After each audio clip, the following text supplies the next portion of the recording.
I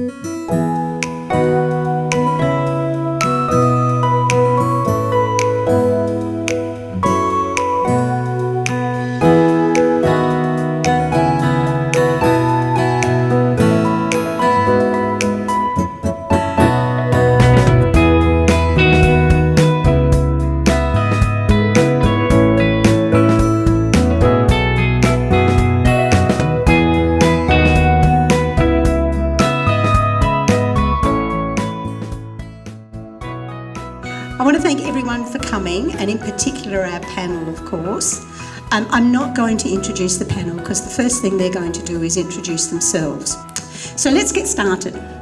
We've got 4 ex-teachers and 4 ex-students, and that would give us a bit of a spread across time. If you look from Dean Brock down to Tiffany, we've got a bit of a spread of age there. But equally with the teachers, we've got a bit of a spread too that will give us a little bit of a different perspective on teaching here at the school. So what I want the teachers to do first, and then the students to do after, is just to start by telling us just briefly a little bit about yourself, when and how you came to the school. So if you came as a head teacher, or you came as a gym teacher, or whatever you came as, and how long you were here. And we'll just introduce yourself in that way, and when you left the school as well. Now, obviously, most of the kids left in year 7, but if you left earlier, let us know too. So, which of the teachers would like to start? Oldest?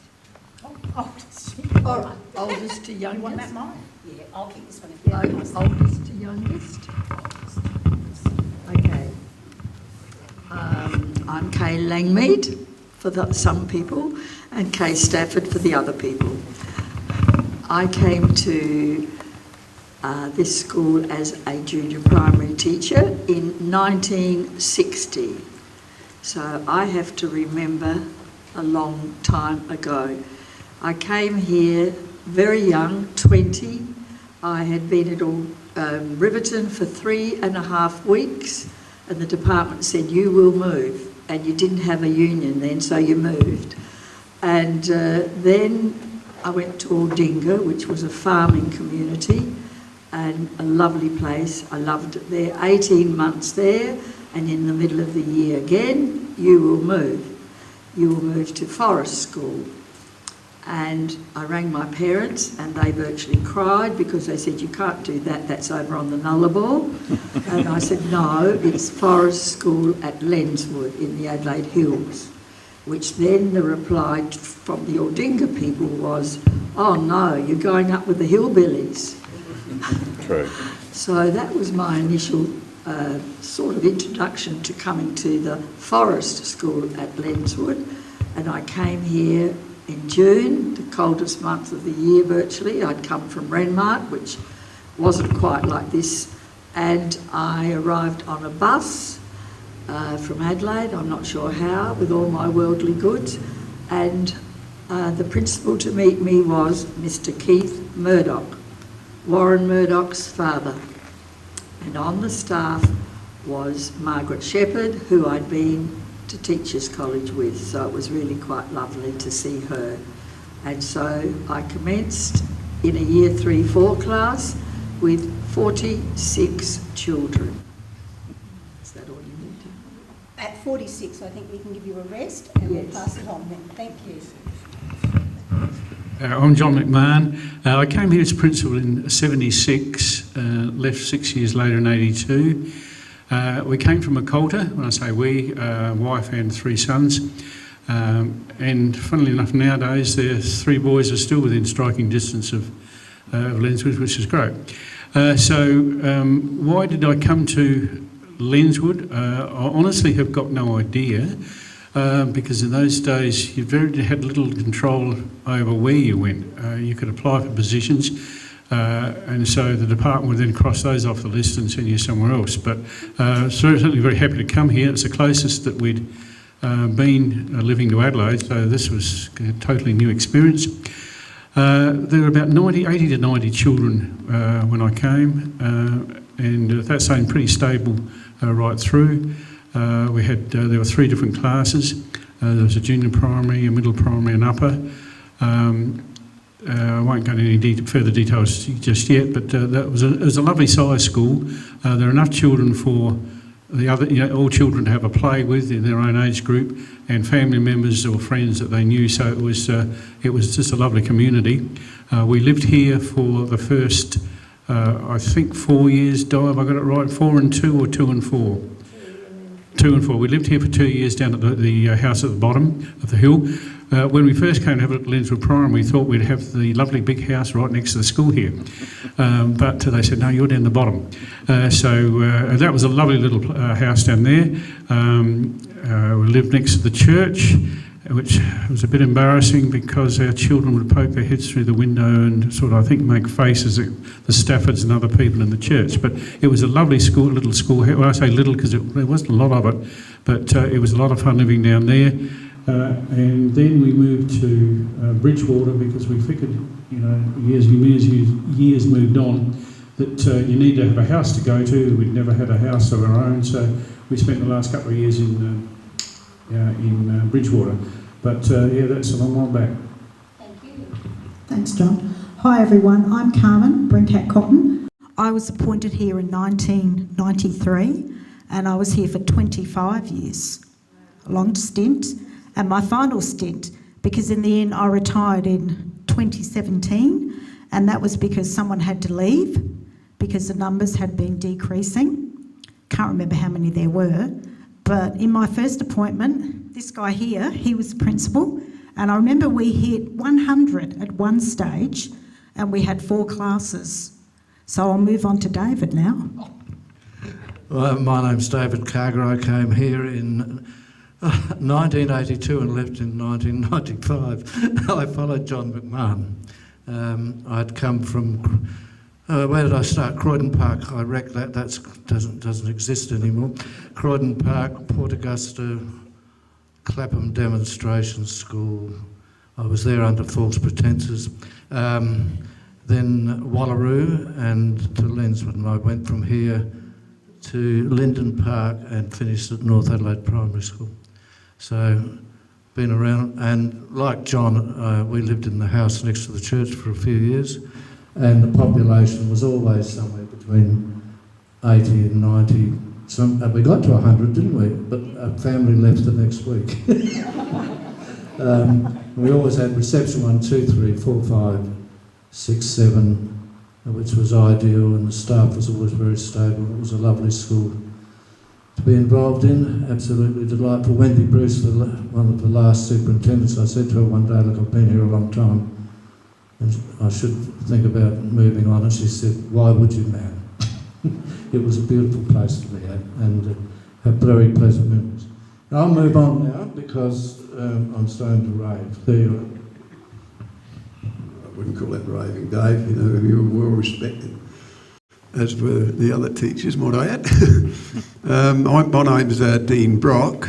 I was born in Kinloch Gardens and I started school at Kinloch Gardens when I was 6.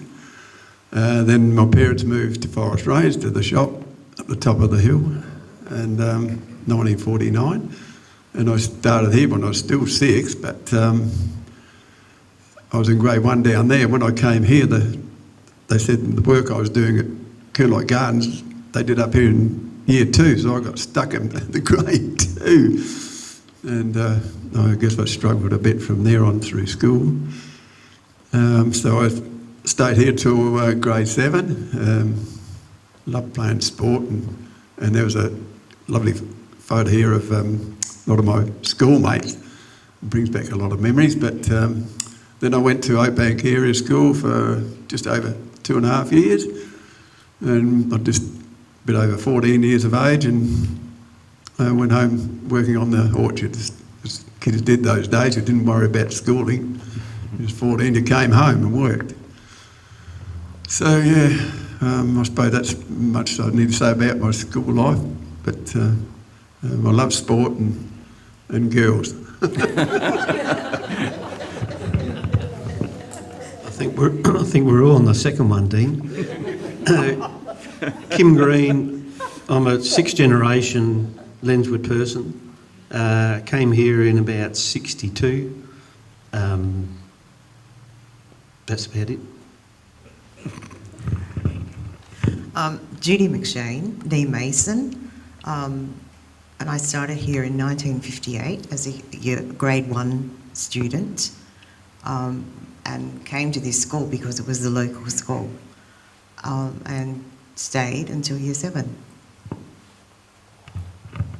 Hello, I'm Tiffany Coulter. I grew up in Lenswood and started here in 1988. I stayed here until the end of my primary schooling, which was, I think, 95 in year 7, following in the footsteps of my 3 older brothers and my father and his siblings, and also my mother's siblings here at Lenswood. Tiffany, you can hold that because I'm going to get you to start and we'll slide back again with what is in fact a similar question for both groups at the moment. So for the students, can you remember when you first started school? Can you remember what it was like? Because you had older brothers, it might have been a different experience to the oldest child in Judy's case, etc. So share a little bit about when you started, and when we get to the teachers, share a little bit about when you started and trying to settle into the community as well. I recall there was Miss Hurd was the reception teacher. It's hard to recall exactly what was going on. We had an exciting playground. Everything was action-filled. We had transportable, well, they look like toilets that have been removed now, that were on that back fence over there. Big swings, tyre swings, a hurdy-gurdy that used to spin and go off its axis. I think there was a few broken bones from that one. Yeah, but I don't know, we've had so many buildings added on since I started. For example, this gym wasn't here. We just had the little shed out the side here. I think there was a kangaroo painted on it, some mural, and that's long gone. Yeah, it was a good time, I think. And when you started in Miss Hurd's class, what ages was she teaching at the time? That was reception 1, so it was a joint class. Yeah. I don't really remember way back then. I know I was it was a grade 1-2 class, and there were quite a lot of children, but I wouldn't know how many. And I don't remember. I know one of the teachers, initial teacher, was Miss Batty. I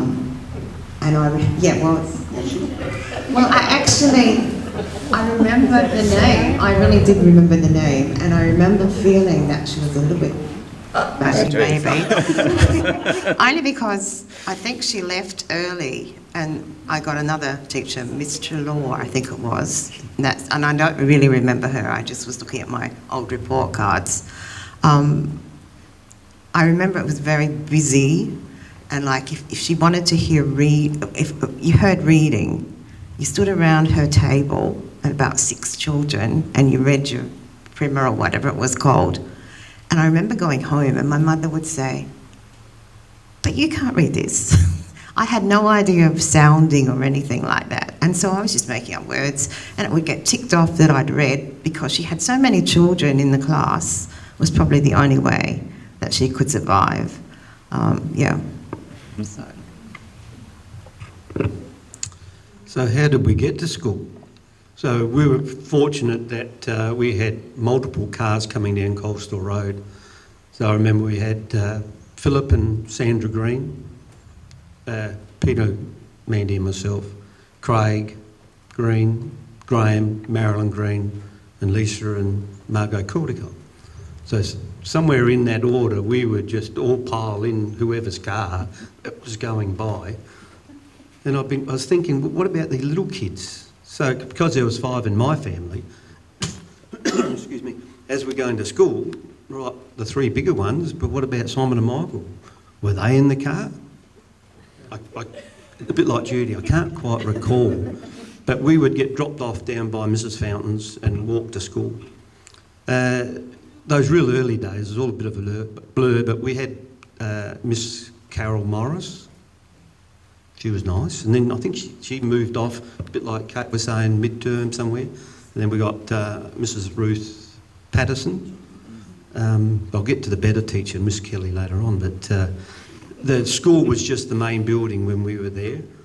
But I remember usually Monday mornings, Joe, you'd probably know, Monday mornings we would have like assembly out in the yard where we'd have to line up in our class and we'd have to air the drum, but that didn't come first though, did it? We had the flag would get raised and we'd sing the national anthem, one that we all knew, God Save the Queen, and we all know that still. And then to the beat of the drum we would go to our class. School wasn't about the main building. School was all about this out here, playing.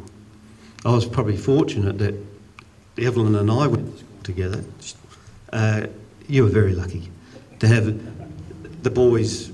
There was 8 boys and 8 girls in our class, but it was all about playing. It was nothing about schooling. Schooling was an encumbrance to lifestyle. So we'll get on to that a bit later. Thanks, Kim. I'll start with getting to school too, Kim, because in those days, Lang's bus service used to come up from Adelaide. Used to bring the mail up and drop off at post offices on the way. And Jack Odie's brother, Ted Odie, used to drive the bus. And he used to throw the paper advertisers out, reach out the front of the bus and whistle them out like that into people's places. And I remember one morning we conned him into letting me have a go hurling the paper out at Mr. Baum's place.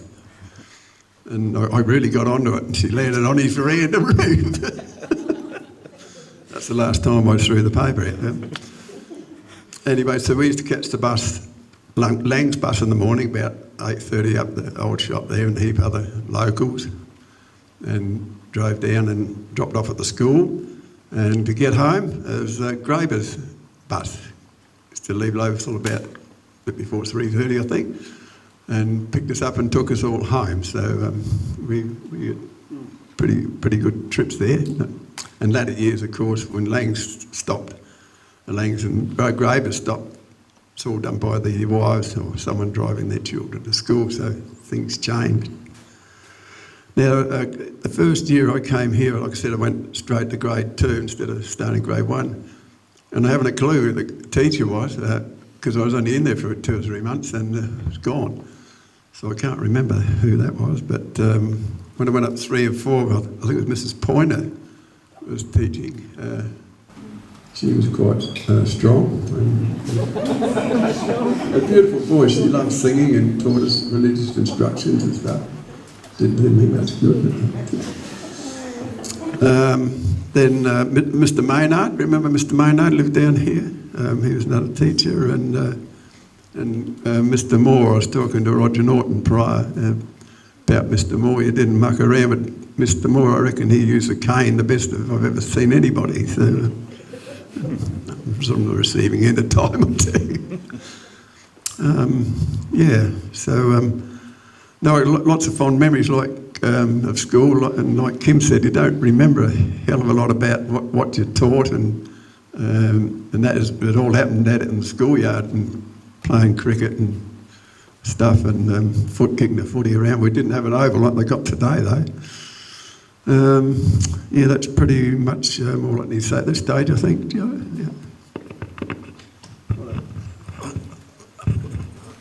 Basically, do you remember when you started and how you settled into the community? Oh yes, we lived in the schoolhouse. One of the striking memories is that when winter set in, we all had to get in our battered Valiant and drive up to the school because the pipes froze at the house. I remember we were all busting to go to the toilet, I remember. So Janet, myself and the 2 boys drove in a hurry up here to use the school toilets at about 6:30 one morning. We were welcomed and made feel completely at home. I remember things you remember. I think Bruce Plummer was school council chairperson. Wallaroo wouldn't have existed, a working bee at the school at Wallaroo wouldn't have existed without a box of, I'm not a non-drinker virtually, a slab of beer. So I said to Bruce, I'll get some beer for the working bee. He said, what? Very different. He said, we'll have a cup of tea and a biscuit. I said, right. No, it was just a delightful place to look at dear old Evelyn there. She was traumatised me for 7 years. They were lovely kids. They were just... I remember when a thing called the Behaviour Management Plan came in, we all sat in it was this rigorous reward and punishment thing, John. We all sat in the staff room and looked at one another and said, it just didn't exist. I mean, we just, playtime and so on was just friendly. I can't ever remember were there any big issues? Later. I moved on. Okay. I was lucky. So I had come to Lenswood from Manor after teaching there for 10 years, and I came to visit the school and all the students, as you do beforehand. And I do remember how wonderful Chris was. Do you remember that? Just beautiful. And David. A couple of the other staff, maybe not so much, I'll be honest. Not that welcoming, but certainly David and Chris were. And I do remember that I was here on the weekend before school started. I'm pretty certain it was pretty hot. And I was, organising things and getting things ready for Monday. And all of a sudden, this lad on a bike, push bike, appeared at my door.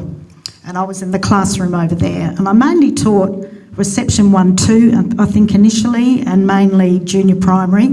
But then I did a lot of sport and PE as well here, and SAPSASA stuff. And it was Patrick Schultz. And big grin on his face. Are you going to be my teacher? It was just gorgeous. And that's one thing I'll never forget.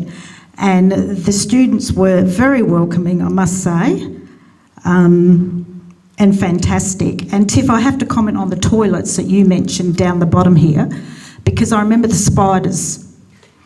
And the students would come to me and they'd say, Mrs. BC, there's another big spider in the toilet. And I'd go and get my spray can. Because at one stage we had no maintenance here. There wasn't a maintenance person sometimes. You did a lot of the maintenance and so did I. And I'd go and get my spray can, my surface spray, and I'd go into the toilets, boys, girls, whatever, and I'd be spraying all these spiders because there were a lot of spiders.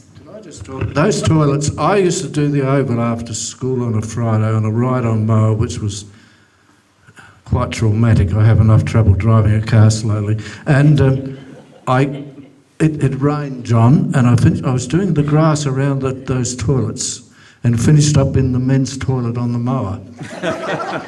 And they were all leaving to knock off for the weekend and all waved to me as they got in their cars. I'm trying to reverse a mower out of a toilet. I remember.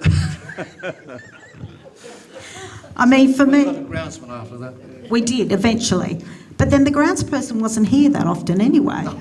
So you had to do a lot of the stuff yourself. I was, in my classroom, if people needed a hammer, nails, staple gun, I had it all, and they'd always, kids would be like, we need to borrow your staple gun or your hammer, blah, blah, blah, because, sometimes you just had to do it yourself. So I'll stop there and pass on. The first two things I could recollect on first coming here was one, after wondering what the community is like, I was very fortunate because the first vivid recollection was a school council meeting. And I thought, well, okay, what's this going to be like? And that was a great introduction because everyone was very, very friendly. If I've got it correct, we used to meet, and I think it was the library right down the bottom just about near the sports shed. Someone might correct me later, but that was where the school council meeting was, and it was marvellous just having sort of met a significant body of the parents and the influential ones. and in the terms of who they make or break me, and that was Butte. They were really friendly and very welcoming. And the other was just the environment. I thought the school, the buildings, it's a lovely, I can remember thinking just what lovely big classrooms they were. And it was just a little Warren in some respects, in a Butte regard. The principal's office, I take it it's still the principal's office, where Mrs Mason would be working each morning, was quite small. It was probably about the size of this little square in front of me, as I recollect. There certainly wasn't room for two of us, but that was a nice little warm area. Then there was the staff room, which was Butte, just next door. Still the staff room? No? Yes? Yeah. But that was also a nice room. And then you went down to, as I say, the library. And it was, just a very sort of cosy place in spite of the weather.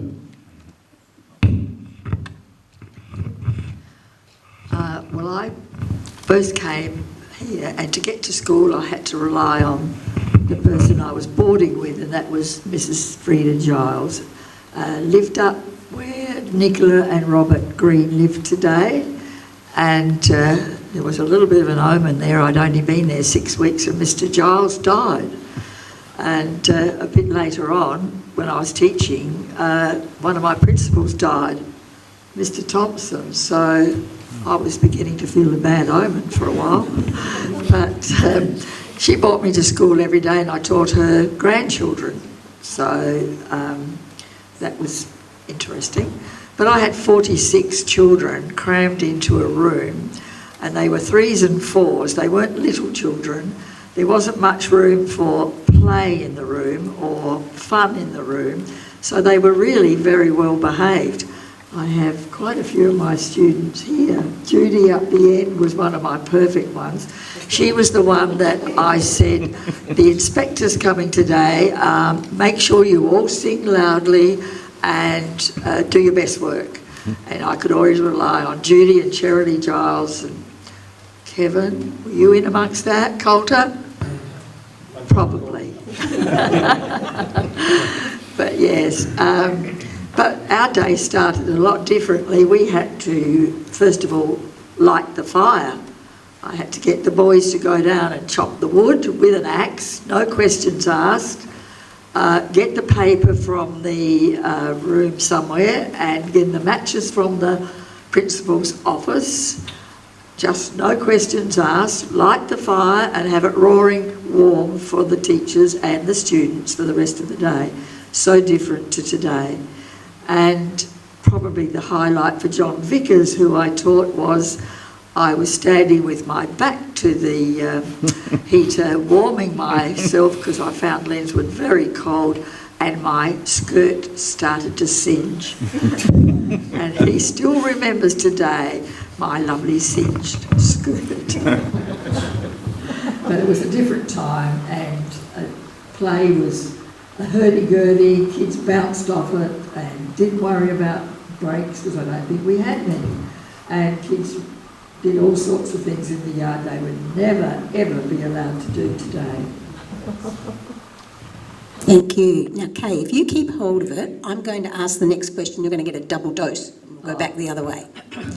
And just on rooms, you were talking, John, about how small the principal's office was. When the school was originally built, that was built as the bedroom of the principal who was meant to live at the school. So that was the bedroom, so I think they had a little bed. Now, Kay, you were talking about the facilities and we were talking about rooms there. Can you describe some of the facilities when you were teaching? Some of the rooms that you taught in, even temporary accommodation for various reasons as well? Yes, well, towards the end of my teaching, the school was going to get another new building, I think, of some sort, and we had to, we had to leave our club. We would go down to the Church of Christ, have our class down in the Church of Christ all week, and then on Friday bring all the desks, etc., back to the school. That was quite a feat with so many children. I think I was down to 36 children then, maybe just even a little less, but that was hard work because we were conscious of being in the Church of Christ outboard building and not spilling any ink on the floor because we had ink wells, and just keeping it nice and neat. So that was a problem. We had our assemblies just out in the courtyard. There was a door where, up that end of the room where you first walk in the porch, there was a bit of a landing there, and the children stood there for their assemblies. I can't remember in cold weather what we did. I guess we stayed there. And there was a woodwork room, which is probably now the staff room. Most of the rooms were the library was down in the, we used to call it the dungeon. That was the library. And then when we got television for the first time, we showed television pictures down in that room. The 6-7s were up in the top room. I had one of the side rooms. There weren't the transportables that are here now. It was small, a lot smaller, and a lot more children. So, but we managed, and as I said, I never, with the 42 children I had, never, ever, ever had discipline problems, ever. They were just beautiful children who wanted to work. We'd go outside, we'd have some play, but you did all your work in class. The music came over a speaker in your room, and that was your music lesson. Your art was in your desk with a pastel book and a simple few pastels, crayons. I don't know if we ever got to paint. There wasn't a terrible lot of fun like the kids have today, but for some reason we managed, and I think there was some great learning going on in the rooms. Okay, before John starts, I want to pick up on something you were saying about the rooms. That room that in your time might have been a 1-2 room, and at another point was the library, and so that first stone room, that is actually part of the original school. The big room isn't part of the original school. And when that room was built, it had a raked floor, so that the students could be sitting and looking down. Now, obviously it wasn't a big rake, but it had a raked floor so that the teacher at the front could see all of the students. Okay, over to John. Can you remember much about the facilities and rooms? Yes, I thought the greatest room by far was the porch. No, that's not knocking the other ones, but I was very fortunate in that at the same time as I arrived, a teacher, Jeff Fryer, arrived. Besides being a beaut bloke, he was also a very, very good teacher, but he was interested in table tennis. And the table tennis that he worked, when I say work, he would, during the lunch times, there was never a problem for what the children might be doing, because those who were remotely interested in table tennis, regardless of the weather, Jeff would be out there during his lunchtime, whether he's on duty or not, taking the children through table tennis, having a hell of a lot of fun, and learning a lot about sport in general and table tennis. So that room, I say, it was just invaluable because. Lenswood doesn't always have beautiful weather. We want to be outside, and so to have that facility tied with Jeff Fryer was just magic. When I was here, I remember we got a new staff room. I don't remember when, but it used to be the woodwork room, is that right? Yep. So we did get a new staff room. And I remember the sports equipment was in the art room, in the back end of the art room, sectioned off. And when we got the new gym, and oh my goodness, the things that were wrong with this gym, you wouldn't believe. Evelyn's not, were you on the committee? No, you were on the committee, right. There were over 100, wasn't there? There was multiple things wrong when they were building this gym. And of course I had to come and take photos and send them in, and then people would have to come and try and correct things. And it took ages to get all the things that were wrong corrected before we actually could use it. Then obviously in there is where the sporting gear went. So I do remember that. And the staff room, we did have some input into what the staff room would be like, as in colours and stuff like that. I don't remember when that was opened either.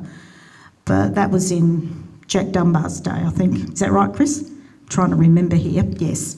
But I think, when you look at the school, just walking around when I first got here, it certainly has changed a lot. It keeps changing, especially with the playground. Tiff asked me about the secret garden, but my understanding is that that's closed. I don't know if anyone here can tell me. I don't know. It's a secret. It's a secret, yes, definitely a secret. But that was one of my favourite areas, especially when I was on yard duty. I love that area. Okay, over to you, Dave. No, I have much to add, except that I miss those toilets. Yes, Shirley Mason used to be in the seat of power when I came, and she'd keep the seat warm when I don't know, I think I taught 3 days a week, yes I did. Shirley actually, admin-wise, was on top of everything, and then lovely Chris arrived. She was just as supportive and competent. So we were very lucky. I don't think people quite realised how important the Chris's and the Shirleys of the world were in a small school. There was a shed here which we called the art room. Once a week we had a barbecue which Jeffrey always ran. He used to put his plastic raincoat on so his clothes didn't get spattered. He was a character. And you know, I haven't seen the man for 20 years. I have no idea where he is. Quite sad, really. I remember Jeffrey parents used to say, you'll learn your tables when you got to Mr. Fry's room. So there we go, they did. And we had those outside buildings which came in dribs and drabs. But certainly, after I left, new toilets, I can't see anything wrong with this car. Looks pretty good to me. So things have changed dramatically. Different era. There you are, Dean. Did you have a gym? A gymnasium. So, Dean, with the students, we'll slightly skew the questions. So you can still talk about classrooms you remember, because they may in fact have been your favourite place at school. But what I want your focus to be on is your favourite place at school. What you did in your favourite place at school that you can share. In the rooms, you mean? or outside. I used to love singing with Mrs. Point. I remember that vividly. She had a lovely voice. And you missed out on me. I missed out on you, Dave. There's one thing that Kim brought up before was a regiment. Every morning school, you lined up here where that landing is off of the porch. The teachers used to stand up on the landing, and we'd all line up, and there'd be one bloke on the kettle drum and one on the bass drum. If you're lucky enough to get hold of the stick, there's a bit of a squabble between the boys who's going to do the drum today. Always boys. Always boys. Anyway, the teachers would talk to the whole group, and then you'd sing. When I started, it was "God Save the King." Actually, that's how long ago that was. And then we'd march into school to the beat of the drums. Who was on the drums? I don't know. They still do that? No. In the rooms, I used to mainly love the 6 and 7 room. I don't know why, but I did. It's always nice and cosy in there. I used to love woodwork in the woodwork room. We used to do woodwork, and the porch of the. When it was raining, there's a lot of fun in the porch. I can't think there's anything else I want to say at this stage. No, it's mainly I was an outside man more than inside. So in our era, we had the long room, which was all the sports stuff. That was always junky. Then we had the library, the staff room, the headmaster's office. In the front was the 1, 2 and 3. The big room was 4, 5, because there was a heap of year 5s after us, and then the main room was 6 and 7. They stopped woodwork when Mr. Flint came along. I don't think he was much into woodwork.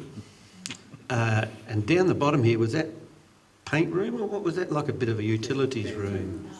Yeah, but we painted down there.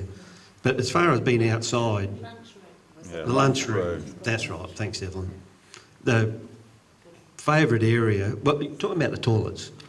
So the men's toilets was, the headmaster's toilet was his own, and then the rest of the school had the other part. That was never the case. So there was one pot in one side and one pot to do all the other kids and the trough.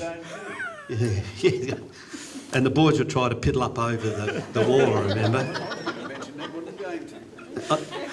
That was always out of, I was only little, so it was a big ask to get up over there. A favourite area really was probably out here where the bell used to be. So we would play marbles. I remember some of the lads would bring ball bearings that were steel. And we always wanted a steel ball bearing, but you had to be pretty good. And you had a few lads that used to cheat. They used to crib. Remember cribbing? You're supposed to just flick it, but they would go like that, and your marbles would be gone before you had a chance. Yeah, that's right. That's where the big ball bearings came in. Hopscotch. There was one where we had sticks, and you'd take a step and put your stick down. Flyer. Was it? What was it called? Flyer. Flyer. So, and then you just gradually move the sticks out, so it's like a ladder, but some of the rungs would be missing, so, and we'd have to take big long run up to go through that. That was always pretty cool. A lot of games out here that we did enjoy, and that was like Red Rover all over, brandy, things that you're probably not allowed to do now. But we had the asphalt, and then we had a green strip by the bore. And then, of course, that was forest before Herbie Roberts. The school bought that off there. But it was the kids, everybody just joined in. When Joe asked me, and I've been thinking about the school days, and it got a bit a reality check. Yeah, we all went to school. But thinking about it, you think a little bit more in depth. You'd have two teams, say a sport, and realisation that you were never number one pick, or two pick, or three pick, or four pick. Obviously the talent that we showed in sport wasn't that great, and that was a bit confronting, Joe. I could tell you that, I enjoyed sport, but don't look like I was much blooming good. And yet, I suppose, having said before, class was probably a little bit where we performed a bit better, whereas a lot of the sportsmen weren't that good at class. And after all, school was about class, really, not always about sport. And yet, the people that were highlighted as pretty good were the sportsmen. And you saw your peers as good sportsmen, not always good scholars. And I think sometimes the scholars were a bit chastised. I know we had, in your class was Richard Stafford and Kevin Schnorton, very bright. But they were always a bit chastised because of the sportsmen were the heroes of the day. That's probably a bit like life, isn't it? Still a bit the same, the sports heroes. Anyway. I remember there were really only 3 classrooms when I was here. So it was the grade 1 and 2 room, which was the big room facing the road, and then the year 3, 4 room, and then 5, 6 and 7, and they were the classrooms. I remember it was a great privilege when you were in year 7, you got to go into the staff room and prepare the morning tea, and then go afterwards and clear up, and it was only a girls' only job, boys weren't trusted. So that was something. And the library, you could go through this, you had to go through the staff room and go down the stairs to get into the library. And then there was the long room that was the sports room. The toilets were way off down where they are and quite scary in a way. And there was a locked one that was the teachers, and then 3 dark, yucky places. The playground was just gravel. It wasn't even gravel, it was hard surface. And there was a big monkey bars that was made of steel, and on a slope. There was a big long swing that you get millions of children sitting on it and swinging the long swing. And there was the hurdy-go-round and a big, tall, slippery dip that was made of metal. So they were the four main things in the playground. When I got a bit older, we used to often play rounders, which was by the lunch shed in that area, and that was a favourite game. Also, when I was probably in year 6, 7, we formed a club, some girls and I, and we used to meet in the corner outside the headmaster's office, and there's an old wire hanging down, and I don't know if it was Mrs. Flint or Mr. Flint used to park their car in that space, and so it was called I think it was the Rusty Wire Old Austin Club, and so we used to meet there at recess time and lunchtime and have our meetings, and that was great fun.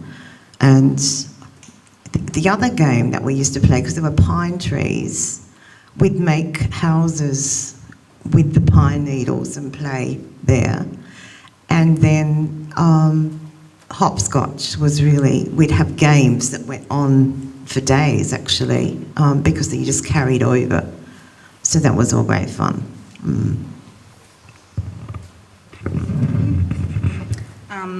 I think for my generation, definitely the playground was one of the favourite places. We had the long metal slippery dip, which I wonder if it was the same. And the swings with these really as big as the swings out there now, but there were these donated tractor tyres we used to swing in.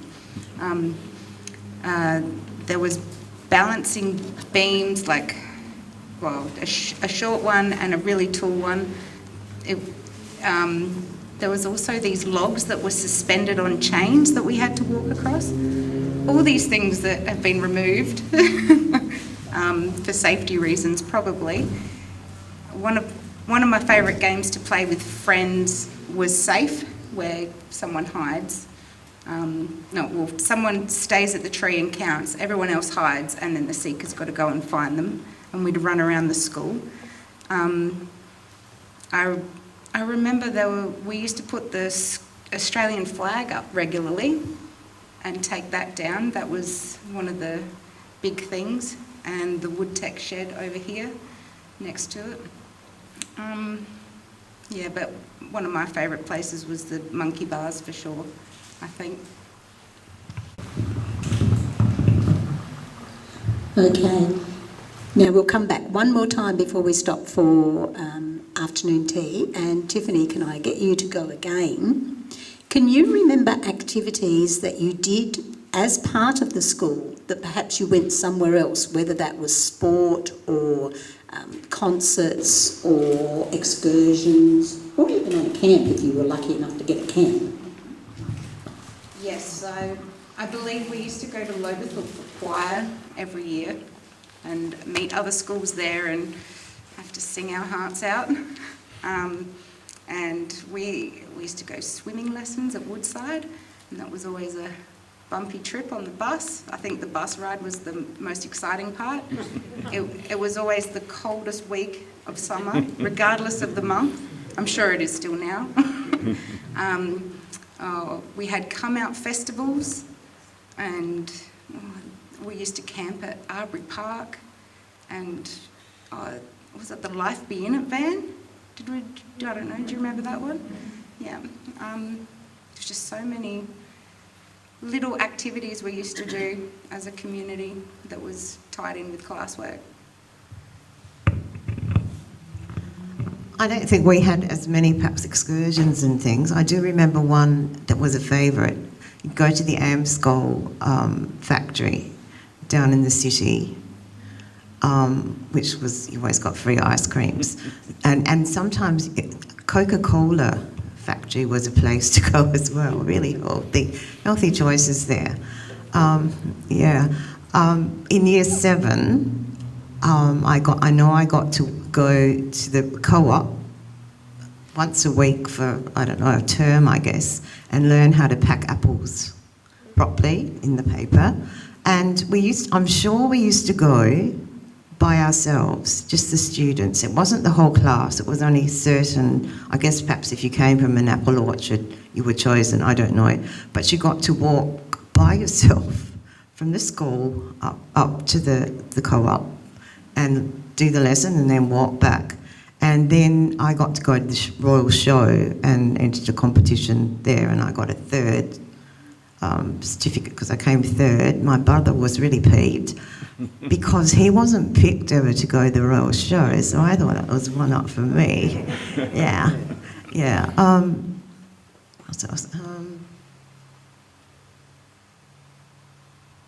What I was going to say.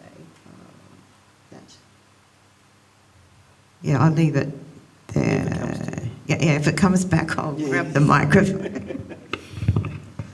Yeah, outside excursions, can't remember too much about that. Remember we went to one of the race courses when the Queen came? Do you remember that? Yeah, the Queen. Don't remember much of that. She was the Queen, so... It was a fleeting moment. There was, yeah. Probably the highlight of our year was the school concert around at the Mission Hall. We'd practice, we'd have to walk around the Ford corners. What's that? The yo-yo people. Oh, the yo-yo people, yeah. So Amscold would come along or Coca-Cola, was it? Yeah, Coca-Cola and the rich kids could afford the good yo-yo and we had all the crappy beginner ones and they would never do any of the tricks. Walk the dog, yeah. Yeah, Jane walks the dog now. But going around the school corners is pretty scary stuff at the best of times. I can see why the kids came to school on the bus. Otherwise, if they walked to school around the Ford corners, there would be a lot less kids coming to the school. But we'd have to go home and have a sleep for concert night because, to get through the night. So all the kids rolled up in that place and the key song of the night was The Little Drummer Boy. Still one of my favourite songs. And the boys could sing and the girls would sing high. But I can remember one year we had a concert here in, what do you call the front room? The utility room up here? The porch. And I can't remember why we had a concert there, but I remember two songs. One was sung by, I think, Evelyn, Sue Conlon. We're Going on a Summer Holiday by Cliff Richard. Were you in that, Joe? It's coming back. We're all going on a summer holiday. Come on, all join in. Yeah, it was a crappy song then too. But the best one was There's a Hole in the Bucket, Dear Henry. Well, as a kid, we just thought that was fantastic because you could never fix the damn hole in the bucket because it needed some water and there was a hole in the bucket.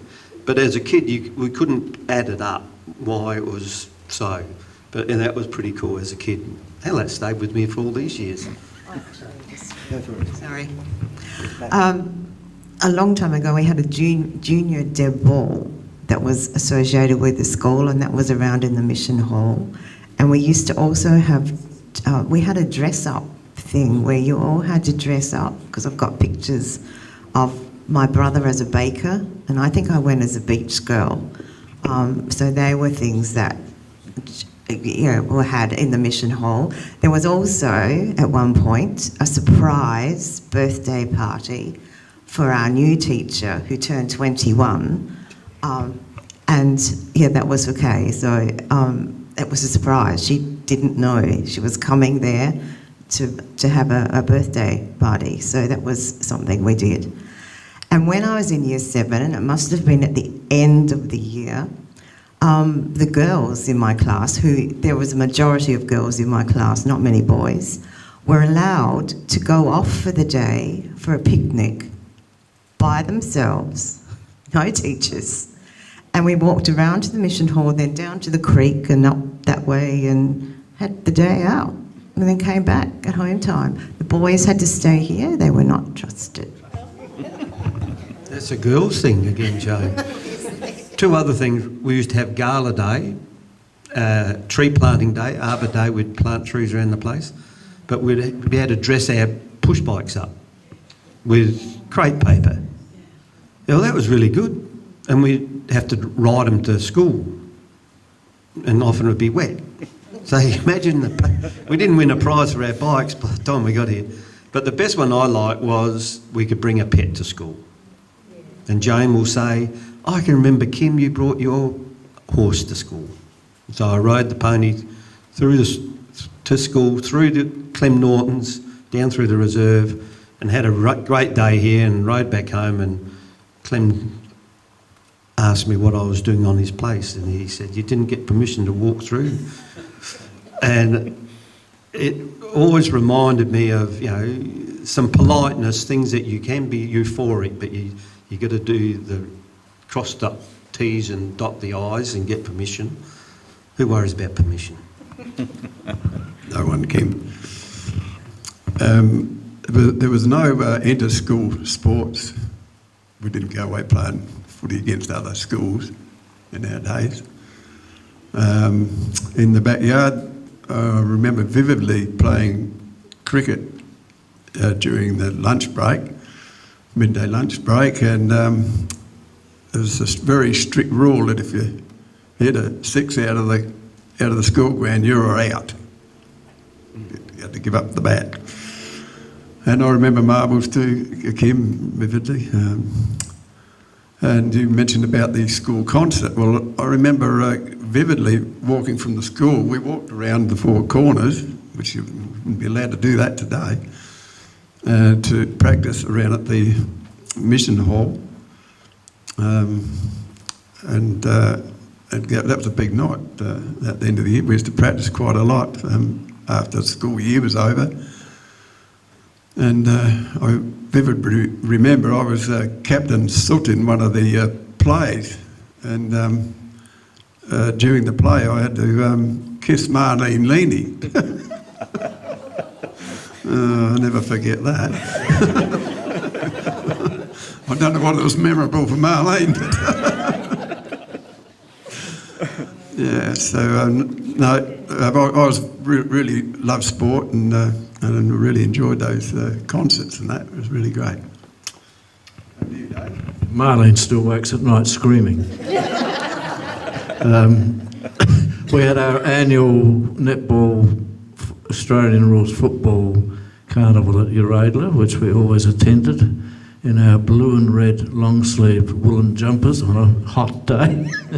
Poor devils. Goodness, it was a day of exhaustion.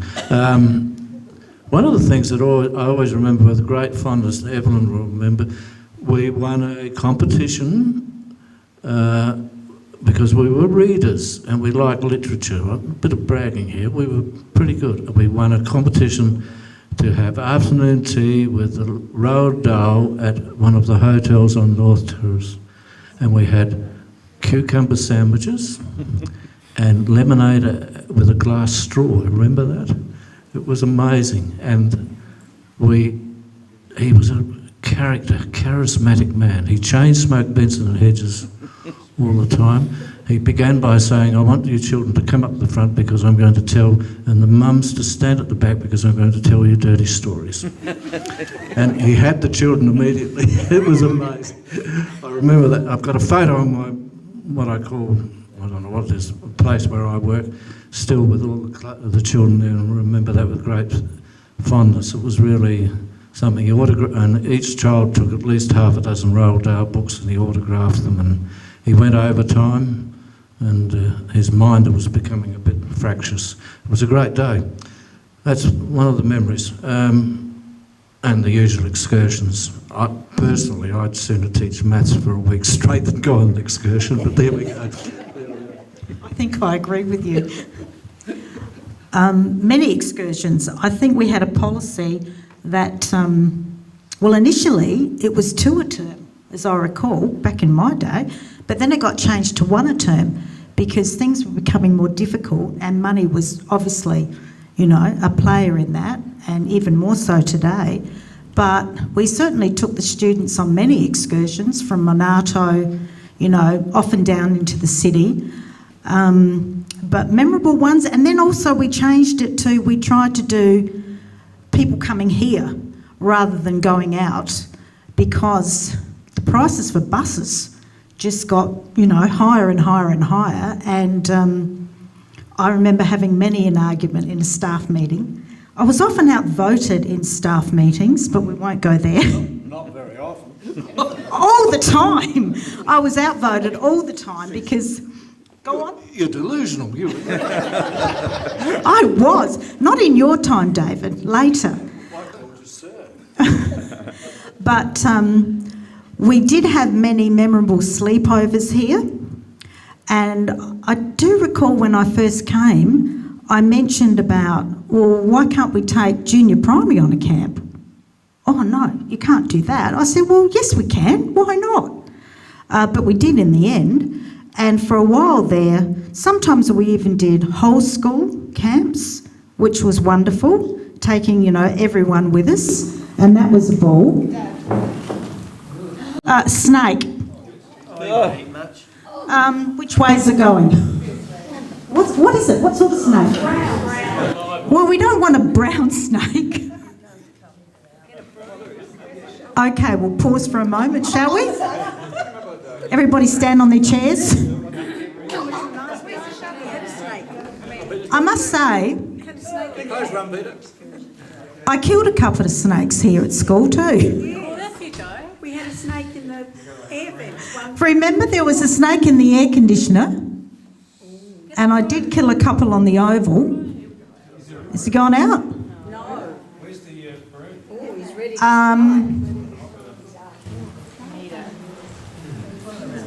Any ideas? I've got snake catcher's phone number on my phone. Well, maybe could we get it into the toilet? Oh, no. Yeah, and bring the snake catcher. Oh, shoot.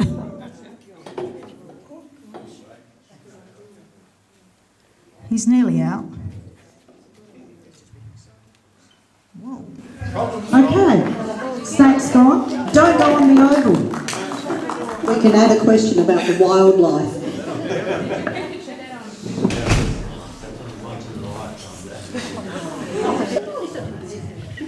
Bit of excitement. Yes. Kim the hero.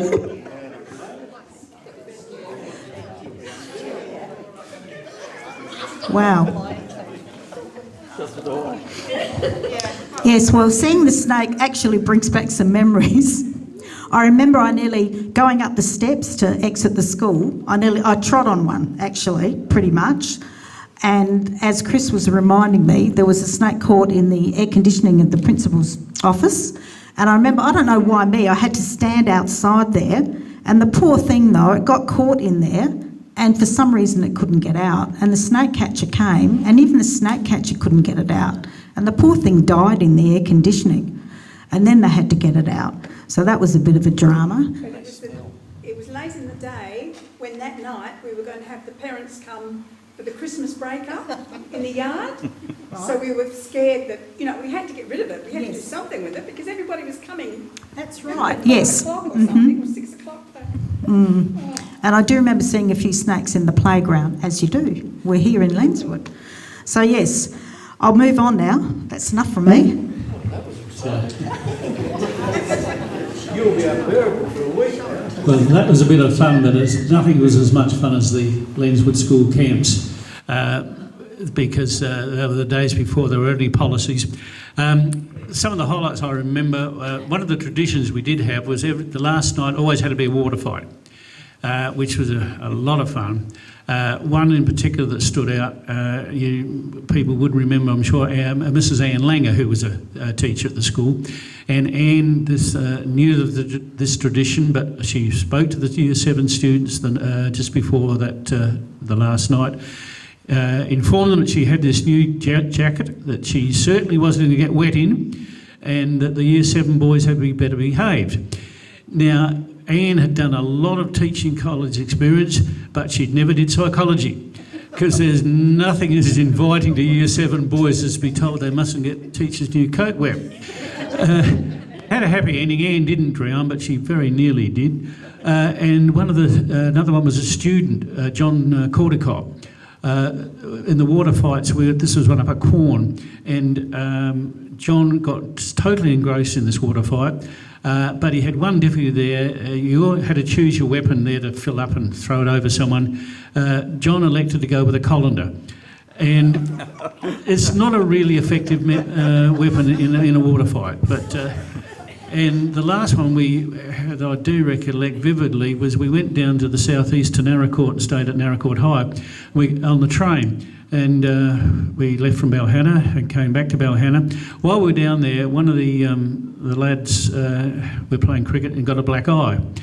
And so this sort of was some food for thought because the chairperson of the school council, normally a very responsible person, Cam Stafford normally, but he honed in on this black eye. And so we spent the last 50 k's on the train using the other children as companions for the genuine black eye. So when we got off the train at Balhanna to be greeted by all these parents who were just, I think it might have even been our first camp, and so they were anxious about getting the children back in one piece. Well, they came back in many pieces because we sent off Trevor Bennett first, or certainly someone, and then someone came off with a broken leg, and the parents were just a little bit concerned about what had happened there. Then someone had their head bandaged. Well, the children came off, and it was quite a get-together for a while before. So it was just a lovely way to round off a trip. So the school camps were, I thought, were a real highlight because we had tremendous support from the parents. There were always a number of parents with us, and they were just a lot of fun. And I think you missed the one down at Mount Gambier when you did miss a post or something when you were driving a bus. Did you? Was it a post down at Mount Gambier? You have to check the department records. I do remember something. No, it's a school gate. School gate? Oh, sorry, John. Just a couple others to keep it short. Arbor Day, of course, was big, and I had to write a journal every day for my teaching here, which I've had a wonderful time reading. And I see that we planted a lot of trees opposite the shop, on Swamp Road, and all over the place, and I cannot see one now, which is rather sad. We also went on a beach picnic. Robert Burke was at the school, and we had a wonderful time down playing beach tennis down at Brighton. That was another one. And Flower Day, we were asked to send something down to Flower Day at Victoria Square, and we made a great big board of the school emblem, which was very clever, and I'm not sure if it won prizes, but it was very well done. And I would like to pick up on that just shortly that Judy said about my 21st. I think the thing that came out of that was that not one child in the school told me that I was having a party that night. There were 200 people at that surprise party in the Mission Hall. Brian Giles drove all around the back roads at I don't know what speed, and I thought I was at the Ashton Hall at a lodge do. And I arrived in a darkened hall, and then when it was opened, the children all happy birthday. And it was absolutely delightful. They brought my mother and father down from Renmark. I was presented with a full Noritake dinner set by the Welfare Club. It was when teachers were really on a pedestal and really respected, I think. And it was the highlight of my life to have that, because everyone said later, the children must have told you. I said, no, not one child said, you're having a party tonight, which I thought was amazing. And the very biggest highlight was one wonderful mum came up to me at the end and said, I wanted to give you a present, I haven't got much. And she had a crumpled 10-shilling note in her hand, and I was, yeah. Now, Dean has had to leave us for another event, so we're down one student. If any student wants to jump up and take that spot, feel free. You chickens. We'll fit in. All right, we're going to start with Tiffany, and this is a difficult question. Right. Well, one of them may be here. favourite and least favourite teachers and why? We can't do it with the students, but we can do it with the teachers. Well, actually, my favourite teacher was Mrs. Kokoschki, so neither of them. Yeah, she was a science teacher, and we did water watch with her. Yeah, that was really cool. She used to bring in organs and dissect them in front of us. I don't think they do much of that anymore either. Yeah, no, she was a good, fair teacher. I don't really have a least favourite. They're all kind of on the same ballpark. I didn't enjoy Chinese, but Mrs. Broadbent was lovely. Yeah, and I remember she used to drink hot water in her mug. And Students. yeah, she might have needed it as a defensive thing at times. I know she might have got locked out of a classroom once or twice. Poor love, but she's a great human. Yeah, I've got some fond memories of Karga, and just some of your disciplinary tactics at times, with the meter ruler slamming on the desk if we weren't getting attention. And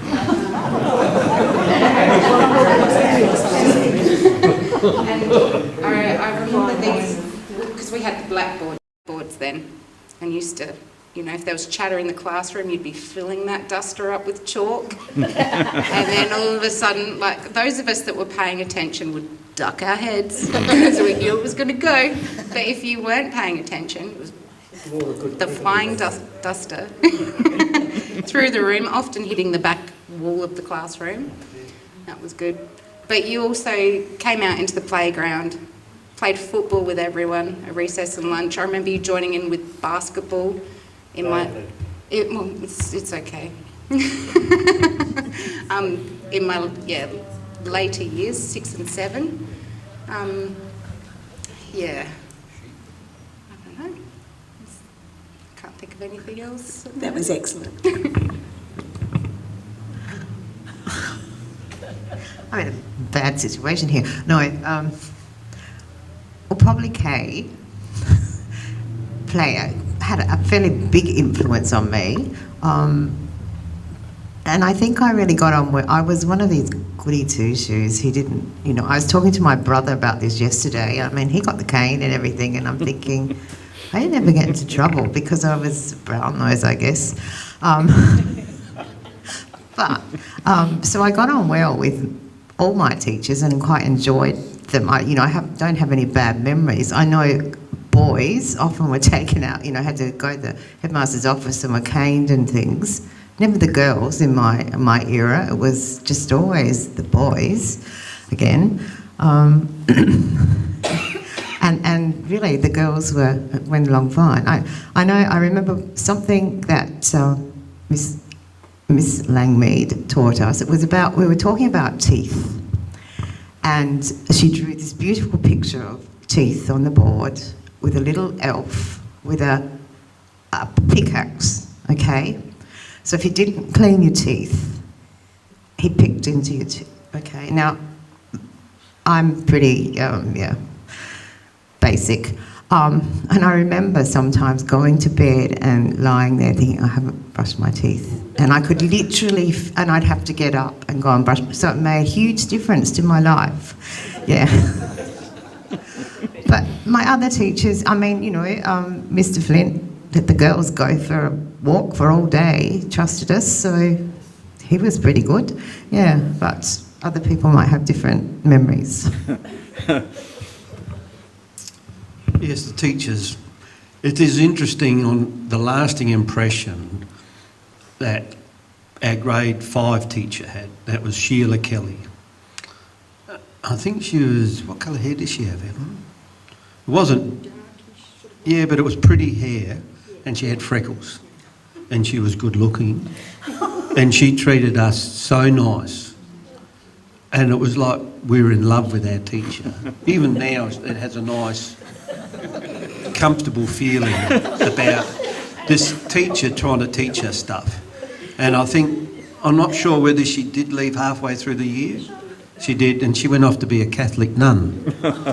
And Claude was just ropeable. What a good waste of a woman to be a nun, a Catholic nun. So we have that picture of this lovely teacher. Not to say that Mrs. Flint wasn't. I'm going to get into trouble there. She wasn't. She was a bit opposite. She was married. She was quite solid, like a little barrel on legs with blue hair. And could she drive a good whack home? So if you were not of the brightest or took a bit to pick up the concept of what she was getting, she would drive a full-blooded whack in the back, right in the middle of your back, or across the top of the head, and she would, at the top of her voice, say, "You fool of a fellow!" And with that, this forearm would come rattling through. I think we all received one of them. You only needed one, but some of the slower lads ended up with quite a few more. But she did rattle it into you, reading, writing and arithmetic. And she always had Wolfie, the little dog, under the table. The dog got more care than some of us, but she was a strong teacher and got the message across. And then we had Claude, and Claude, Evelyn just reminded me about Claude. Claude would be out the front and he'd have, anybody got their keys? He'd be cleaning his ears out with his key, or the pen and thing that went in the inkwell, the pen and ink, cleaner out there. Yeah, really good. He always wore a suit. I liked Claude, and we would have Friday tests. They still have Friday tests in your area? They did? Yeah, Friday tests. And if we did really well, if he taught well for the week and we passed, it was glowing. Fridays were glowing days if you had a good test. If we had a bad test, he would be up the front and he'd be bright red, and he'd be the spittle would be flowing, and there was no Friday afternoon leisure playing sport. It would be back to the books. He didn't appreciate bad reports. So on Fridays you'd have the test, and I was probably fortunate. I was probably in the top end of the intellectual part as far as study goes. I had Peter Newland above me, and I had three girls, Evelyn, Christine and Dilma Pollard. They were the bright kids, and they picked up on the message. But you had to really work hard to get a certificate of merit. Remember them? It'd be different colours. And I got like a half a dozen for the whole year. I'm not quite sure what it meant. Was it like an encouragement award or a coach's award? Or was it that you were the best of the study for the week? Might be like modern sport, might be a participant. Yes. Everybody gets one. Yeah. So I remember I think I got about half a dozen. I was actually trying to find them this morning. Would it have been most improved? No, not most improved, because and the other side was, if you went sports day, you got the ribbons, blue, red, green, and I don't think I ever got a ribbon. Might have got a green one, but the other lads were better. But on the study side, I did get a few. So I'm really proud of it. Hey? The ribbons, no. Only a fly-by-nighter, but the certificate, something you can put on the wall. And it was, I really enjoyed that. There was a part, was that in the same question about getting the stick? Yeah. Oh, yeah, so the play yard was a little bit of, not teams, it was clans. The Schultzes, the Robert Steve and Robert Schultz side versus the Plumbers, and they had a fight. And then you had to either get on one side or the other. So I went with the Schultzes, and somehow that didn't augur well, and someone put their arm in my mouth, and I was only little, and all I got was a pair of chompers. So I had to front up to Mr. Flint and get the waddy, the cane. I tell you what, they hurt. You know, like, why you'd go back for two, I do not know, but one was enough to get the message. Keep your teeth off of someone's arm. But it was discipline, reading and writing. I feel for some of the other lads that, and we'll pick on a couple. One was Ian Plummer, Scruff will tell you. He didn't have a very good time with Mr. Flint, but he was left-handed. And because when you had to do writing, the writing book had 4 lines. You had to write your F on the top line, down, around, and then do that fancy thing. Well, Scruff being left-handed, to try and get that angle, and he had a hell of a hard time with the teachers trying to get this beautiful cursive writing. And if we were lucky, we got to colour that in. You know, like writing was a real thing, wasn't it? It was something to be proud of. And I look at my mum's writing now, and it's still in that lovely stuff. I look at my 3 daughters, and it's, what do you call it now? Printed, is it? Printed? And it, yeah, it's pretty crappy. And script. Link script. Yeah. So it was a real, those teachers really taught us to be proud of what we did with our writing in first instance, maths, to know what 2 and 2 equals. What is it? Exactly. So, and once you run out of fingers, you're in trouble, aren't you? So they really did teach us the basics of education that we could use later in life. Just on one other thing, on when we left school, the Flints, we went and visited the Flints down in their home at Christie's Beach, and a lot of us had a really good association. And Evelyn saying she wouldn't have gone across the road to speak to them. Some people had a bad association, but we had a really good association with them. But she said, Kim, you don't want to be a fruit grower. You don't want to get up in the middle of the night and go to market. You want to do better. You got the brains to go on to be a pilot. And I always remember a pilot. Just out of the blue, I'd be a pilot. But I wanted to be a teacher. So I went to high school and always wanted to go on to be a modern history, like Australian history and biology. They were my 2 subjects I liked. And so I came home for holidays, school holidays, to pick cherries. I'm just waiting to go back. So, really, I'm still waiting to go back. And I often have a dream about going back to school as a grandpa. It'd be a bit scary. What would all these kids think of grandpa coming? And I'd probably find it pretty tough because they wouldn't be doing the stuff that we learned then. But I do teach. I teach fruit growers around the world. That makes me very proud on doing what I wanted to do. It's not a pilot, but I suppose I'm on a plane a fair bit. But the other lad in my class who was not always that academic, Ian Leslie, he was right into mechanics. He, of all people, went on to be a teacher of diesel mechanics. Makes me very proud of him and what he's done. But also, sometimes the teachers should be realising the students' capabilities and having some way of getting them to switch on those capabilities in their education and their life, rather than say, you're going to be a doctor, you're going to be a lawyer, you're going to be this and you're going to be that. Really, we just want the students to fulfil their capability. And sometimes they need a kick in the arse for that, don't they? Okay, Carter, no names on the kids. But what are some memorable events that you had as a teacher involving the kids, either superstar kids or kids you might have needed to guide a little bit more? It's really hard, isn't it? I Joe, goodness. I actually enjoyed teaching.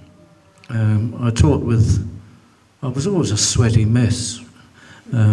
Before lunch I was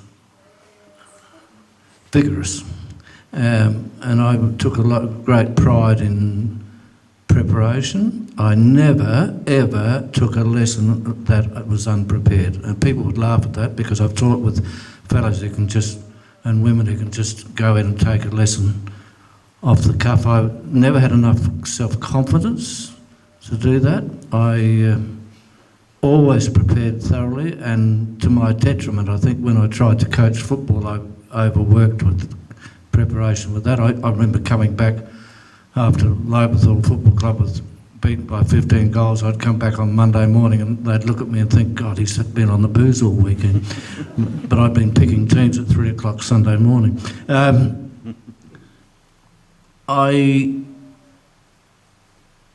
don't know, I was always inclined toward the literature side of teaching and self-expression. I was pretty ordinary at maths as a student, but actually enjoyed teaching maths because I began under the guidance of a brilliant old fellow at Port Augusta, where I taught for 3 or 4 years to teach concepts of maths.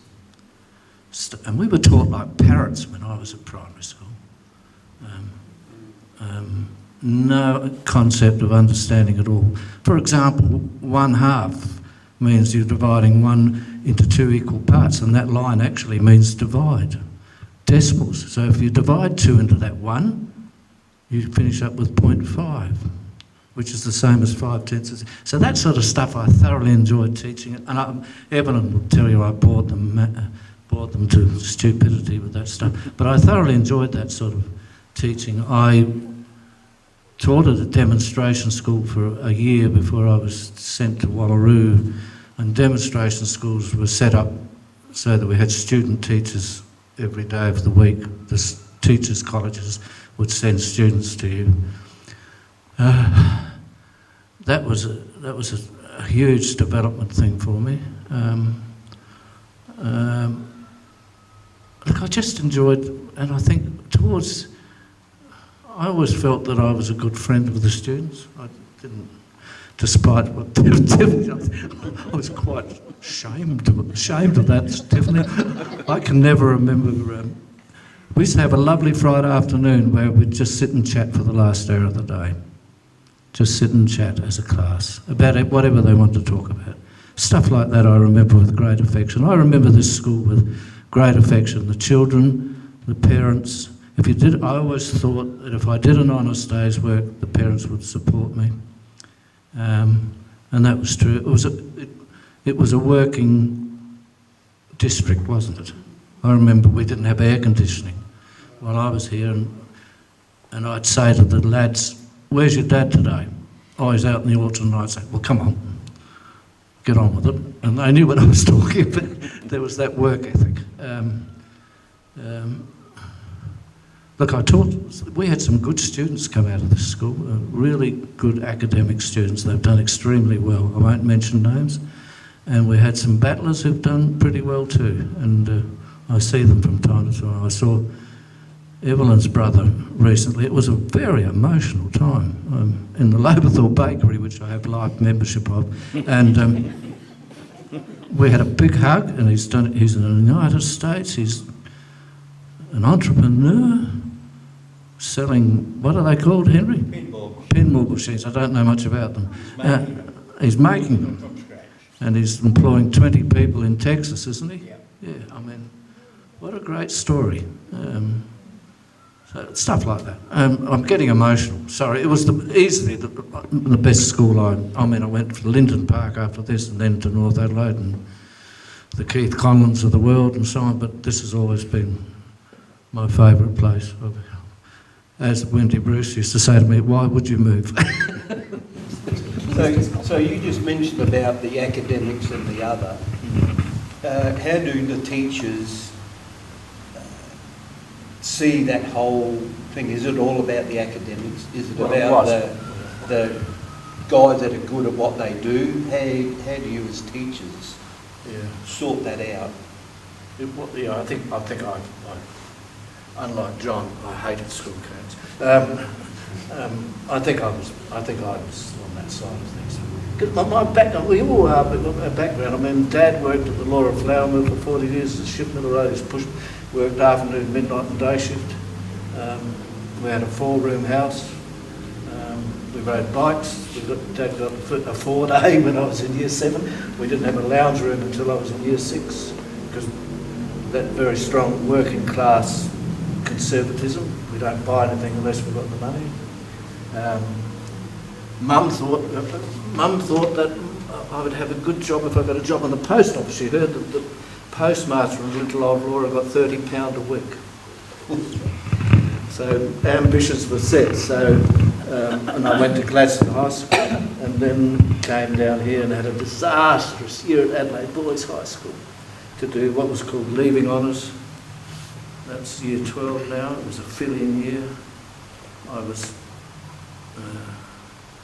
felt very inferior. If I hadn't had that silly game to play, I would have been lost completely. I boarded on a place on Anzac Highway with bank clerks and so on. So look, it was a pathway out of, and Dad left in year 6 because his mum was widowed and she had 3 sons. Mum was always bitter because she was the eldest of 8 and went for 1 year of high school, and Dad said, that's enough for a girl. She became a domestic with an aunt on a farm at Goldmere and was always sharp, and hell, I knew my tables. Every night at the kitchen table. And Dad was always aware of the fact that he'd had a pretty ordinary education. So I think we are what we are because of our... So it's not all about academics? Giving pathways for people? Yes, pathways. Yes. And, I get a lot of... Yeah, you go. I think background's very relevant.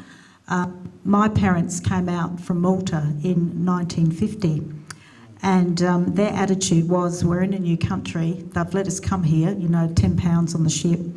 And actually, we were never taught Maltese because they believed that we're here now, we need to speak English. And it went on from there. And as a girl, growing up in the 1960s, my father had the same attitude. You know, you're a girl, you just got to get married and have children. Why bother about education? But I was a bit of a rebel, I suppose, in a way, because I kept pushing the point that I wanted to do something and not be, you know, back in those days, what was it? You could be a secretary, I'm trying to think now, secretary, nurse, work in a factory, work in a shop, but I didn't want to do any of those things. So luckily, I didn't even know how my father agreed, I must admit, but it did happen. But, you know, back to Lenswood, I must say that in my years of teaching here, and most of my years of teaching were here, because I taught for 43 years, I think it was the community spirit was the one thing for me, the students and the parents. They were just amazing to keep this school going. And the fundraising. I couldn't believe, you know, the parents and friends and the governing council. I think I was on governing council all my years here. They were just incredible. Yes, there were arguments and some, you know, hairy moments, as happens, but, you know, that's one of those things.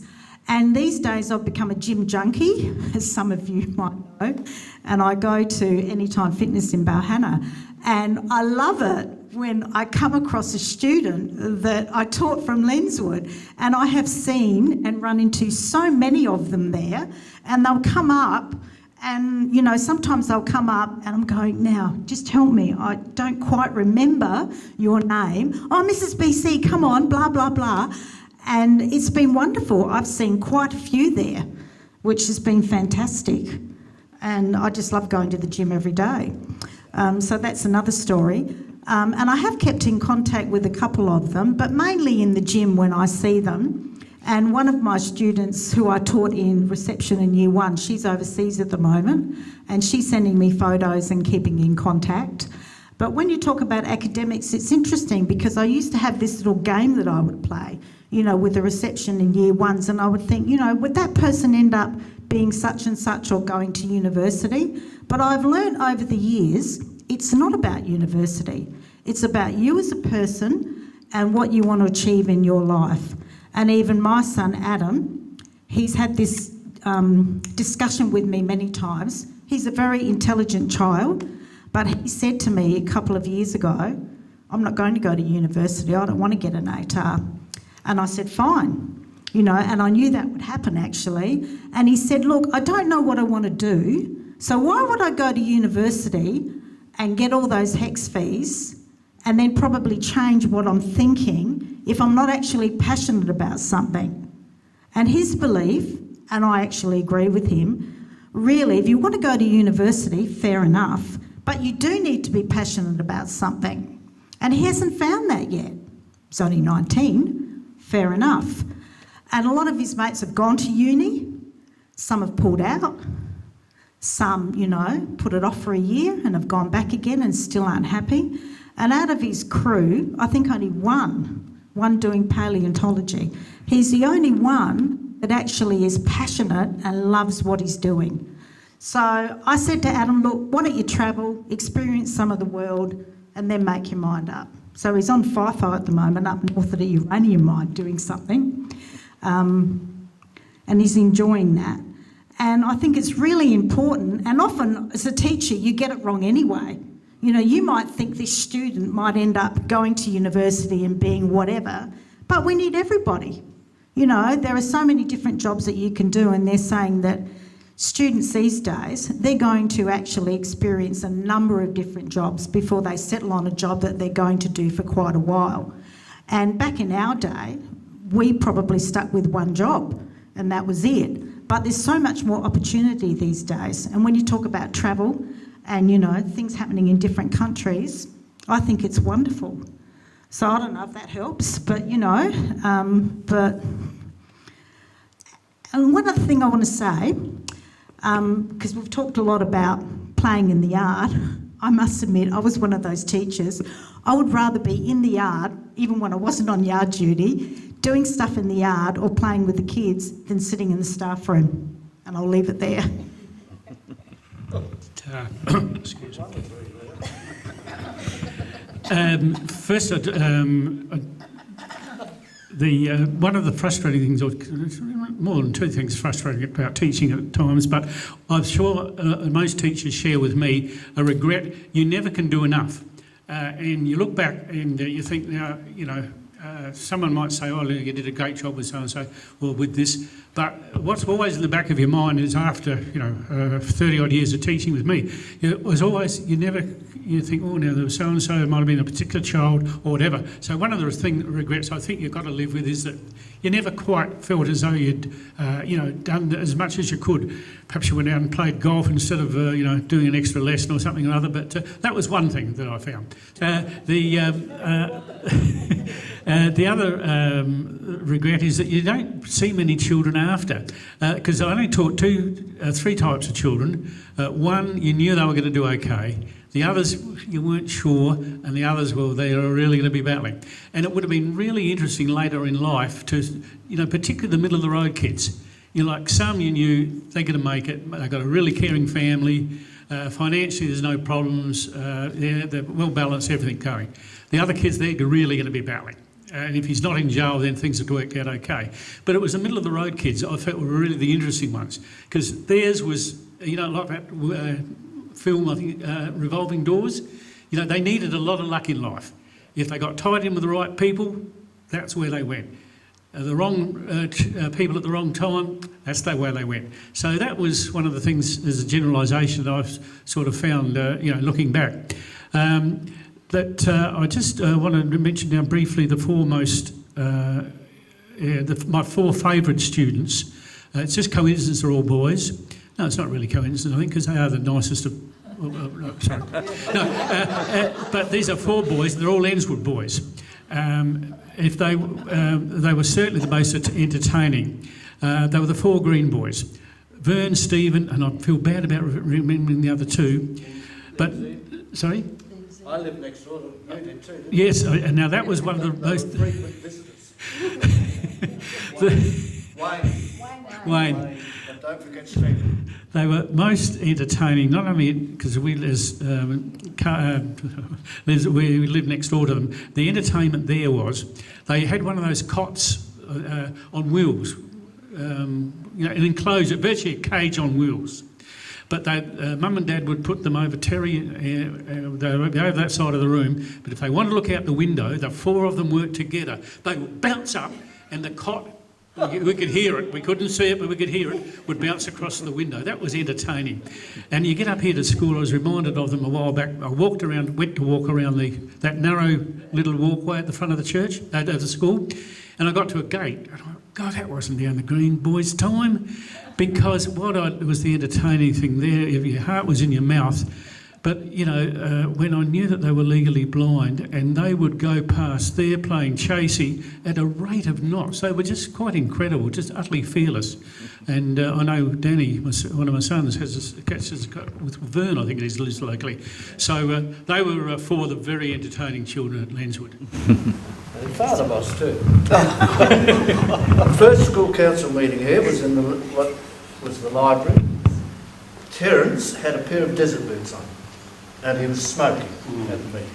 So I went to get a saucer for him, and he said, "No, it's all right." So he kept dropping cash down the side of the desert boot. And I said, "Good heavens." He said, "No, that's all right." He says, "The missus goes crook about the socks."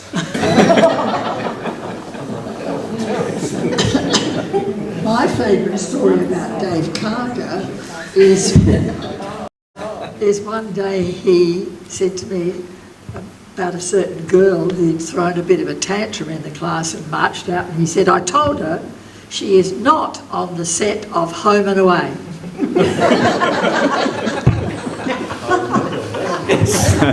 I think she did. I loved that story, Dave. That was beautiful. And Mrs. Flint, I loved it when the inspectors came. She put the dogs in her cupboard. The little cupboard underneath, the dogs went in there. And Mr. Flint came up to book me for relieving one day, and he went straight over our bank. We had to pull him out. Mr. Flint and Mrs. Flint created a lot of fun, yes. I think the thing that got me when I was here, particularly in those days, which we're talking 64 years ago, was that every little boy in my class that I asked, the girls were beautiful, Judy has already said that, the girls were just amazing. They just did everything you said and wanted. But the boys, you have to try and get them to write a bit neater so you could read it. And the thing that got me, I'd say, "What do you think you might like to be when you're left school?" "Apple grower, apple grower, apple grower." I said, "Oh God, can't they think somewhere out of that box? Just don't think like that. Please think a bit more laterally, or a bit more, bit of excitement." Anyway, one dear little boy who will remain nameless that I had in my class, he really, really, really struggled very much. And he came up to me one day and he said, "Mrs. Staff, Miss Langby, if I don't get a good mark this term, I'm going to get a good thrashing from my father." And I said, oh, okay. I stored that up here, and when it came to writing his report, I have to make a confession to the education department. I fudged some of the numbers. You've got to step that Well done, Kid. There you go. Wasn't Kid? Now you know why. I hate to tell, I have had to get that confession off for a long time. It's been noted, Kay. Have you still got any friends in the department?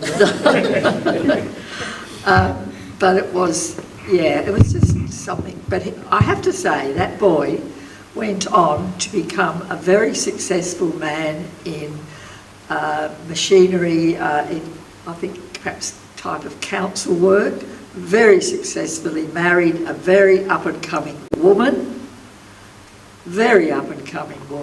and created a wonderful life. And I often think about that. He didn't need all those numbers. And I don't care that I did that.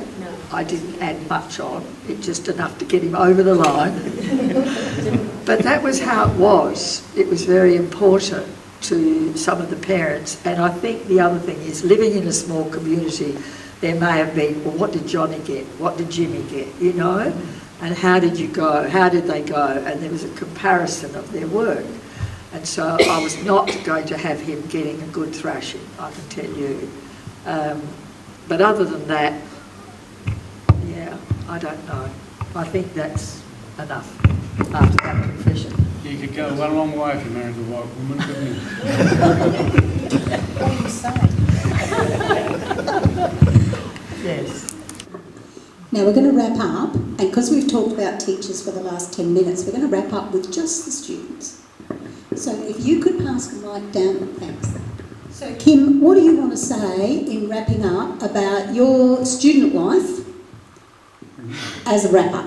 And then on to the other two, Tiffany, your stuck on the end. And that's a wrap. So I suppose what school did was instill into me to do the best I can at school. And so maybe in primary school I was, number 5 down the link, and going to high school, you're in the big field there with all the other schools, and I'm still only a little fella. So a lot of other fellas are bigger, the sports are bigger, stronger, so you've got to sort of, maybe I shone a bit more on the academic side. I wasn't a nerd, was I? I think you are. Oh, that's about to put me where I need to be put. That's a compliment. It is a compliment. So I had to work hard. So I had mates that were really good at chemistry and physics. Now that's nerdy stuff. That's tough going. I was no good at physics. No, that was really tough going. Woodwork. I like woodwork and metalwork. Did you? Yeah. But in the first few years I did art. And Joan would say, "What the hell you do art for?" I'm not an artist, maybe biggest artist, but the artist teacher was lovely. So that was the only reason we chose. Remember, remember Miss Grab? Oh, yes. How could you forget her? But I did the Maths 1, Maths 2, and so I was in the top class all the way through, which was still a bit of a surprise. So where I'm finishing up with is that just a bit of a battler all the way through, never did much, and I got to the subjects in later years of biology, and really I'm a biologist now doing what I do in farming, and modern history, Australian history, and I like those two subjects, and they were what I was going to teach.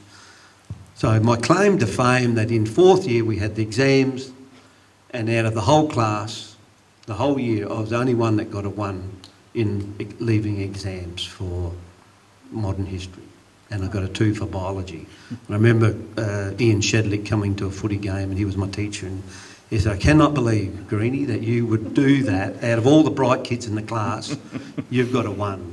So that's probably my first time I got a blue ribbon, Dave. I just need a chest to put it on. But I love my biology and I love my history, and I think that's what I was getting at the teachers, to try and extract that out of the students, to follow what they're passionate about, as Carmen said, that passion, whether it's been a mechanic and end up like Ian Leslie. Rodney Neal was always into fishing and became a professional fisherman. It doesn't matter. We all got to fish. We've got to have professional toilet cleaners. Just that hopefully some of us can aim a bit higher than the toilet. Unless there's another snake coming. Well, I was just looking at that door. He's coming. You can go in first. So I think that's the art of teaching, to try and extract out of that student their passion, that they want to go and be the best they can, rather than just wandering through life from job to job that they don't like and not really fulfilling their own dream of whatever it could be.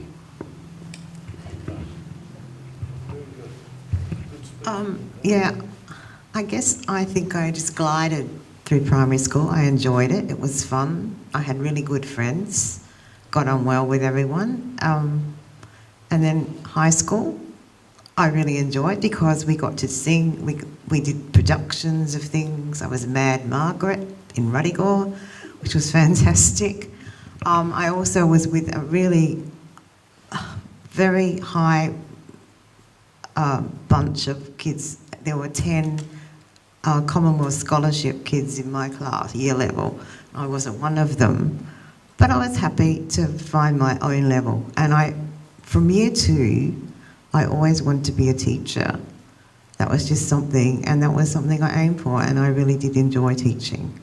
So, yeah, I just glided along.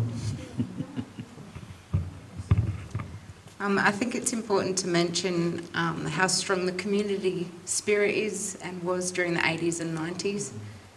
We had so many family nights and things that brought us together. I remember the end of year performance, like the family night, and Santa would rock up on the back of the CFS. And all us kids used to get to sit on his knee. We'd get a bag of mixed lollies donated from the local deli. You know, we'd sing Candles by Candlelight, and we had candles in paper plates with a hole in the middle, and you'd have to keep turning it so you didn't get hot wax on your hands. And us kids would be out in the playground playing till, in the dark. It was so much fun. And a few other things we used to do was the concert nights down at the Lenswood Oval Hall. Gosh, they were a blast. Like, everyone would come together. Again, it'd be like a shared meal, and we'd dress up, have hair and makeup done, and even the parents and friends would perform. Yes. I don't know if you remember that year of Greece. Sorry? Do you remember Greece? Yes. And Lynn and Martin Copeland? Yes. Yes. There were some superb performances, really. There was, yeah. People put on a show. That's right, YMCA, I remember that one. Oh, goodness. I've got Karga on video singing I've Got a Lovely Bunch of Coconuts. Oh, yes. That's gold. Yeah. You know, I got the mamas and the papas. I got some phone calls from Channel 9 over that. They wanted me banned. It was one of the mums would choreograph all the dances, and was it Sandra? Yeah. She was great stuff. Most definitely. So we had some really good times, and even in the classroom, the whole school, at the end of each term, we'd have a combined lunch. Last day, combined lunch. Everyone brings a plate and you share.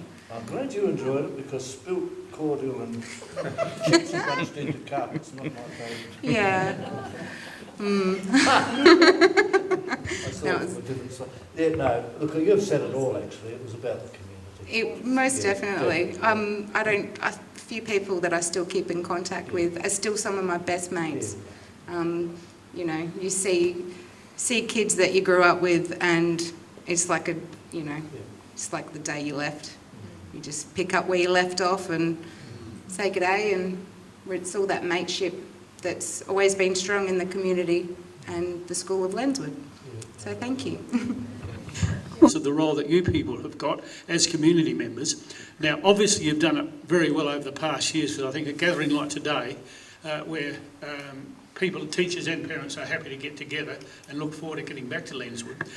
Now, you've got a great pride in your school, and I just want to stress how important it is for you to continue, because you do need to make sure that, and when I'm saying this, I'm not saying you're not doing it now, but not only to accept teachers, but to welcome them, because then you'll end up with a much happier teaching staff, because it's not just a flippant statement about it's a whole school community, because it really is, because particularly in the country with the people that come out, no, this is, in a sense, hardly country, but you wouldn't believe how many people in town view it as out there somewhere.